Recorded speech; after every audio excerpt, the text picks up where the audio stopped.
الأهم عندنا 4 أشياء لو سويتها حتخلي الناس تتبعك. الحاجة الأولى عندنا اللي هي أشعر الآخرين بأهمية الموظف عندك. كيف تكون وجهة نظره؟ كيف يكون إخلاصه؟ شيء غير طبيعي، يكون يبغى يعمل ويبدأ يصنع الولاء عنده. ليش؟ يحس نفسه مهم. ولنا برضه الرسول صلى الله عليه وسلم أسوة حسنة. عمرو بن العاص بعد ما أسلم الرسول صلى الله عليه وسلم قلنا بعد 4 شهور ولا على الجيش وخلاه في قائد الغزوة وبدأ يتعامل معه أهميته. فيقول هو قلت في نفسي إني صرت أحب واحد عند الرسول صلى الله عليه وسلم. فجاء يوم وهو فرحان جالس مع الرسول صلى الله عليه وسلم فيقول يعني إيش؟ قلت أبغى أشوف غلاوتي عند الرسول. فقلت له من أحب الناس لك يا رسول الله؟ قال عائشة. يقول قلت في نفسي هذه زوجتي لكنك يا آدم الحليم. طيب قلت له فمن الرجال من الرجال أحب الناس لك؟ قال أبو بكر. يقول قلت أبو بكر عشان أبو عائشة يلا مشيه. ثم من؟ قال عمر. ثم من؟ قال عثمان. يقول فسكت خشيت أن لا يذكرني، يعني من كثر ما هو يذكر كل الناس ما يذكرني. إيش اللي خلاه يسأل عن النقطة هذه؟ أو ليش يبغى يشوف يقيس غلاوته عند الرسول صلى الله عليه وسلم أو محبته؟ ليش؟ لأنه الرسول صلى الله عليه وسلم مهتم به وأشعره أنه هو أهم واحد عنده. لو تعاملت أنت بالنظرة حقتك بالطريقة هذه إنه كل موظف هو أهم موظف في القسم، صدقني يحتاج إنتاجية غير طبيعية. في أحد الوزراء كان عنده موظف كاتب في القسم، والكاتب هذا معنوياته بدأت تنزل، يعني ما هو متفاعل مع العمل مع زملائه.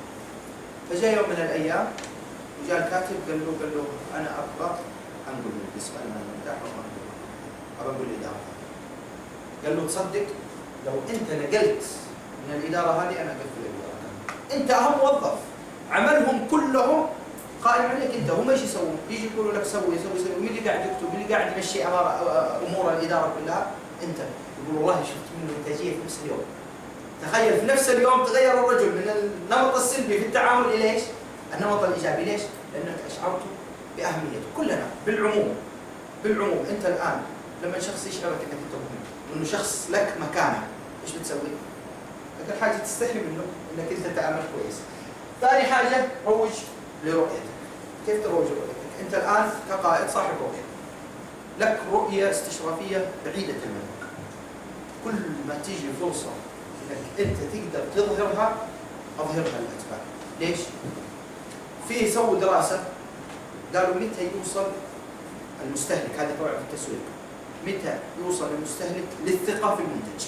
أنت عندك منتج جديد، متى المستهلك يثق في هذا المنتج؟ يقول لك لو قدرت تخليه يشوفك 60 مرة في اليوم، 60 مرة في اليوم حددوها العدد فأكثر طبعا، خلاص يثق فيك. حتى لو كنت أنت منتج جديد ولا جربك، بمجرد ما يشوفك في المكان حيشتريك على طول. علشان كذا الفكرة هنا إيش الرابط بينهم؟ إنه يقول لك إذا 60 مرة شافك في اليوم يثق فيك حتى لو كان ما جربك قبل كذا.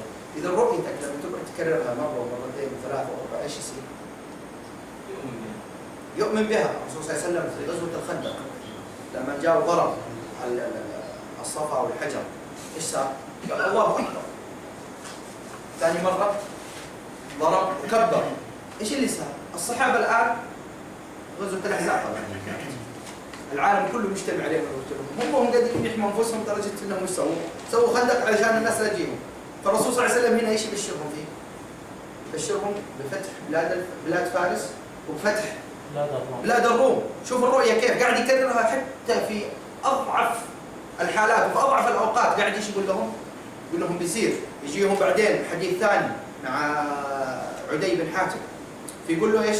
يقول يأتي زمان أنها الراحلة تمشي من العراق ألين توصل لمكة ما تخاف شيء. طيب أنت ذاك الوقت ما كنت تملك إلا إيش؟ المدينة المنورة فقط، صح ولا لا؟ حتى لم تفتح مكة، ومع ذلك قاعد تتكلم عن إيش؟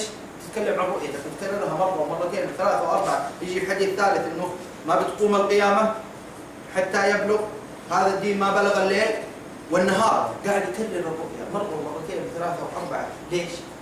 ألين خلي اللي حواليك يؤمنوا بها. نفس الطريقة أنت صاحب رؤية في المنشأة أو في المنظمة كررها. كل ما جاء فرصة إنك أنت تقدر، يا رجل اكتبها حتى على لوحات وخليها في المنظمات. الان لو المؤسسات اللي برا او الشركات اللي برا المنظمات تلاقي رؤيه الشركه موجوده في كل مكان، وبعض الشركات تلزم الموظفين انه يكون حافظ الرؤيه والرساله حقتهم. ليش؟ هي كلمتين ما تدري، لكن لما انت تحفظها وتكررها ايش يصير فيها؟ لا تؤمن فيها. تؤمن فيها وتبدا تتبناها في تعاملك مع المنظمه. بعد كذا عندنا عامل الاخرين كمان تحب ان يعاملوك، واعتقد احنا كمسلمين ما نجد صعوبه في هذا الامر، هو موجود عندنا اصلا في التعامل بشكل عام. اي نعم انه في ناس شطحوا عن المسار الصحيح في النقطه هذه، بدوا يلتفتوا بامورهم الشخصيه بالذات في مساله القياده. في نقطه مهمه جدا جدا للقائد دائما يشتكوا منها بعض.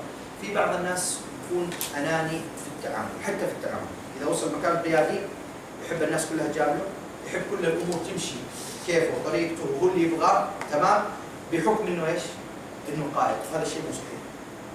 هذا الشيء مو صحيح، بالعكس انت ممكن الاتباع كلهم يكونوا يكرهوك ولا يطيقوا انهم يتعاملوا معك بسبب خصله زي كذا. اذا انت عاملهم بالمحبه، عاملهم زي ما تبغى يعاملوا. تبغى يعاملوك بالطيب، عاملهم بالطيب. تبغاهم يتجملوا معك، انت تجمل معاهم، لكن لا تتوقع انك انت تكون قائد سلطوي او قائد تطبق النظام في كل امر وتيجي بكره تطالبهم تنازلات. انت يعني الان تيجي الموظف اللي ما يجيك الساعه 8 لو 8 دقيقه تقفل عليه الدوام.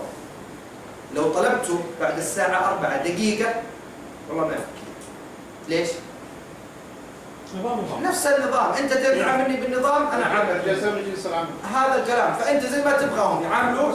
اسمع، سويت لنا البصمه للحين ما تسمعنا دقيقه.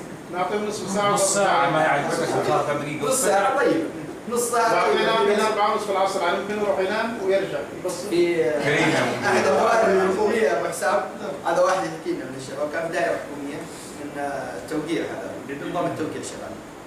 يقول كان عندهم مدير، طبعا الدوام يقفل الساعه 8. يقول والله جيت يوم الساعه 8 انه ماسك المسطره والقلم وطالع في العقارب حقت الساعه. تخيل بس ينتظر عليها، صارت 55 56 57. يقول لما جت 8 بالضبط على طول قفل. طبعا احنا ما نتكلم عن تسيب، لكن مدير بالطريقه هذه كيف تتوقع الموظفين يتعاملوا معه؟ اكيد حيتعاملوا معه بشكل رسمي. انا بيني وبينك عمل، بيني وبينك عمل. اذا دائما اترك، خلي يكون في مرونه في التعامل، تعامل معهم بشكل جيد. بعد كده تحمل مسؤوليه افعالك وافعال مجموعتك، وهذه نقطه مهمه. فاكرين حرب 68 لما انهزمت مصر فيها اسبانيا، جمال عبد الناصر تنحى صح؟ ورجعوه الشعب. هو ليش رجعوه الشعب؟ اللي يسمع خطاب جمال عبد الناصر في ذاك الوقت قال كلمات بسيطه، قال انا اخطأت واتحمل نتيجه خطأي باني ايش؟ باني اتنحى، مع العلم انه اللي كان مخطئ فعليا في الحرب هذيك هو عبد الحكيم عامر، والكل مجمع على الكلام هذا. جاب العسكر او جاب الفلاحين وركبهم حتى بدون تدريب للدبابات وقال لهم يلا روحوا قاتلوا، وبدون خطه بدون اي شيء. حتى خطه الانسحاب لما سئل عنها قالوا له كيف سويت الانسحاب؟ قال كلمتهم قلت لهم انسحب. عاد في اخطاء من كذا، اكبر من كذا خطا. ايش سوى؟ تحمل نتيجه مين؟ القائد. ما جاء قال للشعب والله يا شعب معليش انا مسكين وهذا الغلطان عبد الحكيم عامر ومسكين. لا، هذا ما هو تحمل مسؤوليه، تحمل مسؤوليتك. ثانيا اعترف بخطأك. هل انت منزل من السماء او انت بشر؟ منزل من السماء؟ هل القادة منزلين من السماء ولا هم بشر؟ هم بشر صح؟ اذا معرضين للخطأ. اذا معرضين للخطأ، طالما انك انت معرض للخطأ اعترف بخطأك. خلي عندك قوة في فمك، خلي عندك قوة في التعامل مع خطأك. الناس لما تشوفك تعترف بخطأك ترى تقدرك وترفعك، ما تنقص من مقدارك. مين اللي ينقص مقداره الخطأ؟ صاحب الأخطاء المتكررة، القائد اللي كل شوية يخطئ يعتذر، هذا أوكي. في النهاية ما ينفع أصلا إنه يكون قائد لأنه عنده مشكلة في عملية اتخاذ القرار. لكن إذا أخطأت خطأ يا أخي اعترف بخطأك، خلي الناس تسمع منك إنك أنت أخطأت.